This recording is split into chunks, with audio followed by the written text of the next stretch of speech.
Hi, எப்படி இருக்கீங்க? இன்றைக்கி எஸ்ஆர்எம் கிச்சனில் நான் ரோஸ் பயோ என்சைம் ரெடி பண்ண போகிறேன். அது எப்படி பண்ணுறது அப்படின்றத பார்க்கலாம். ஏற்கனவே லெமனில் வச்சு பண்ணோம். இது ரோஸ், இது நல்ல வாசமாக நல்லாயிருக்கும். இந்த பயோ என்சைம் எப்படி ரெடி பண்ணுறது அப்படின்னு பார்க்கலாம். இதுக்கு ரோஸ் நிறையா வாங்கிட்டு இது ஒரு நாள் ஆனது தான், அதனால் கொஞ்சம் விலை கம்மியாக தான் இருக்கும். இதை வாங்கிட்டு இந்த காம்புலேருந்து இந்த இதழ்கள் மட்டும் எடுத்துக்கணும். வாடினதை விட இந்த மாதிரி கொஞ்சம் ஒரு நாள் 2 நாள் பழசாக இருந்தால் கூட பரவாயில்ல, அந்த வாசனை இருக்க தான் செய்யும். இதுவே நல்ல வாசமாக இருக்குது. அந்த இதழ்கள்லாம் தனியாக எடுத்துக்கலாம், இந்த காம்பெலாம் எடுத்து போட்டுடலாம். இதில் தான் நம்ம பயோ என்சைம் பண்ண போகிறோம். பயோ என்சைம் ஒரே நாளில் பண்ண முடியாது. இதுக்கு நம்ம 90 நாள் வெயிட் பண்ணணும், 3 மாதம் வெயிட் பண்ணணும். அது பக்குவமாக நம்ம ரெடி பண்ணி வச்சோன்னா அது ஃபஸ்ட் கிளாஸாக இருக்கும். இது நல்ல க்ளீனிங் பர்பஸ்க்கு எல்லாமே யூஸ்ஃபுல்லாக இருக்கும். அது எப்படி ரெடி பண்ணுறதுன்னு தான் இந்த வீடியோவில் பார்க்க போகிறேன். நான் வாங்கிட்டு வந்த ரோஸ் எல்லாத்தையுமே உதுத்தாச்சு. இதுக்கு மெஷர்மெண்ட் இருக்குது. இந்த மெஷர்மெண்ட் கரெக்டாக இருந்தால் தான் அது கரெக்டான பக்குவத்தில் இருக்கும். அதனால் கரெக்டாக பண்ணோம் அப்படின்னா அது ரொம்பவே நல்லா வரும். அது எப்படி பண்ணுறதுன்னு பார்க்கலாம். இப்போது இதுக்கு என்னெல்லாம் தேவைன்னா, நாட்டு சர்க்கரை, ரோஜாப்பூ, தண்ணி, இவ்வளோ தான். அப்புறம் ஒரு பிளாஸ்டிக் கண்டெய்னரோ இல்லைனா கிளாஸ் கண்டெய்னரோ, மெட்டலில் எதுவும் வேண்டாம். இது கிளாஸ் இல்லைனா பிளாஸ்டிக்கில் இருக்கணும். இப்போ நம்ம இந்த டம்ளர் எடுத்துருக்கோம்ல, இந்த பிளாஸ்டிக் டம்ளர் எடுத்திருக்கேன். இந்த மாதிரி ஏதாவது ஒன்றுத்தில் அளந்துக்கணும். நம்ம எதில் அளக்குறோமோ அதில் தான் எல்லாத்தையுமே அளக்கணும். இந்த டம்ளரில் 15 டம்ளர் இந்த கண்டெய்னர் பிடிக்குது, இந்த ஜார் பிடிக்குது. இது கரெக்டாக நம்ம எதில் எடுக்கிறோமோ அது 15 டைம் அதில் எடுக்கணும். இதில் ஒரு டம்ளர் நாட்டு சர்க்கரை போடுறேன். நாட்டு சர்க்கரை ஒரு டம்ளர் போட்டுட்டு, ரோஜாப்பூ, இந்த ரோஜாப்பூ தான் எடுக்கணும்னு இல்லை, நம்மளுக்கு என்ன விருப்பமோ அதை எடுத்துக்கலாம். வாசமாக இருக்கிறத எடுத்துக்கிட்டால் ரொம்ப நல்லாயிருக்கும். இதில் மறிக்கொழுந்தில் செய்யலாம், நீம் லீவ்ஸ், அதை வேப்பிலையில் பண்ணலாம், துளசியில் பண்ணலாம், நம்ம விருப்பம் தான். எனக்கு இந்த ரோஸ் ரொம்ப பிடிக்கும் வாசம் அப்படிங்கிறதுனால இன்றைக்கி ரோஸ் இதில் பண்ணுறேன். இதில் 3 டம்ளர் எடுத்துக்கணும். அதாவது என்ன மெஷர்மெண்ட் அப்படின்னா 1:3:10:15. 15ன்றது இந்த ஜாரோட கொள்ளளவு, 1ங்கிறது இந்த நாட்டு சக்கரை. 3 தடவை இந்த ரோஸ் பெட்டல்ஸ் போடணும். ரோஜாப்பூ இதழ்களை 3 தடவை போடணும். அதே மாதிரி தண்ணி 10 பங்கு தண்ணி ஊற்றணும். இதே டம்ளரில் தான் நம்ம எடுத்துருக்கிறது, எந்த கப்பில் எடுக்கிறோமோ அது. இந்த மாதிரி 3 கப்பில், அதாவது கப் இல்லை, நான் இது டம்ளர் எடுத்திருக்கேன், பிளாஸ்டிக் டம்ளர், அதில் 3 தடவை போடணும். அதுமாதிரி தண்ணி அளந்து வச்சுருக்கேன். இந்த டம்ளர்லேயே 10 டம்ளர் தண்ணி அதில் அளந்து எடுத்து வச்சுருக்கேன். இந்த ஜார், அதாவது இந்த பாட்டில் 15 டம்ளர் தண்ணி பிடிக்குது. ஆக மொத்தம் 14. 1:3:10 அப்படின்னும்போது 14. அந்த 14 போட்டுட்டு ஒரு பங்கு நம்ம கேப் விடணும்.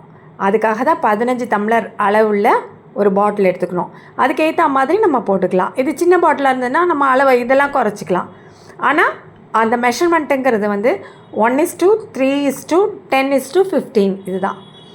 ஒரு பங்கு நாட்டு சக்கரைனா 3 பங்கு நம்ம போடுற பொருள், அதாவது எதுவாக இருக்கலாம். நான் ரோஸ் எடுத்திருக்கேன், நீங்கள் எது எடுத்துக்கிறீங்களோ அது. அதுக்கப்புறம் அதே டம்ளரில் 10 பங்கு தண்ணி, அதுதான் அளவு. இப்போ இந்த ரோஸ் போட்டாச்சு, நாட்டு சக்கரை போட்டாச்சு. இப்போ தண்ணி அளந்து வச்சுருக்கேன், ஏற்கனவே 10 டம்ளர் அதில் அளந்து எடுத்து வச்சுருக்கேன். சுத்தமான தண்ணி எடுத்து அதில் ஊற்றிடலாம். ஃபுல்லாக ஊற்றிடணும்.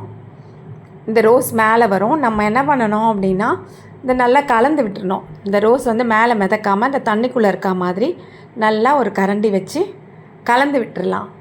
கட்டி கட்டியாக இருந்தால் கூட நம்ம கலந்து விடும்போது அது நல்லா கரைஞ்சிரும். அதனால் ஒரு கரண்டி வச்சு, நல்ல நீளமான ஒரு கரண்டி வச்சு நல்லா கலந்து விட்டுடலாம். கலந்து விட்டு மூடி வச்சிடணும். இது எவ்வளோ நாள் இருக்கணும் அப்படின்னா 90 டேஸ் இருக்கணும். 90 நாள் அப்படியே இருக்கணும்.